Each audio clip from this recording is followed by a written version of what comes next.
What's likely to happen is insurgency has gone through kind of three great drivers. The first great driver, of course, was anti-colonial. Well, all those people are gone.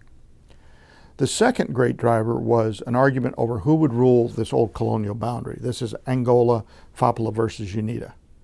Who rules inside here? What we're seeing now is more and more the British couldn't draw boundaries. They drank at lunch, they divided whole cultures. None of these colonies make sense. They make sense for colonial power, they don't make sense to run a country. For instance, the Durand line splits the Pashtuns. Baluchistan is split into 3 countries. The Kurds are in multiple countries. So what you see is these bad boundaries now being contested, and we're beginning to see movements that want to unify societies that may be thousands of years old, lived together for 1,000 years, and about 200 years ago, the Europeans showed up, changed all the boundaries. Some places much less than that.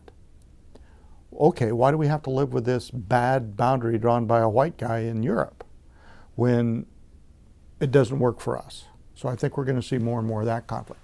So if you're looking for conflict, I would look in places like that.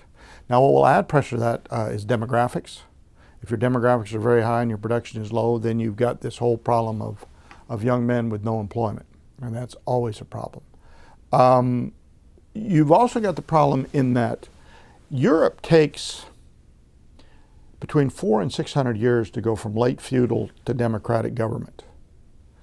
We tried to do that with colonies that essentially many were in late feudal or earlier times, and then boom, you're free now, here's democracy, make it work. The voting is not the end state of democracy, or is not the beginning of democracy, it's the end state. Once you've worked out all the things of how to share power over a very long period of time, then elections work, because you've got the checks and balances built into the power structure. When you don't have that, trying to introduce democracy is just premature.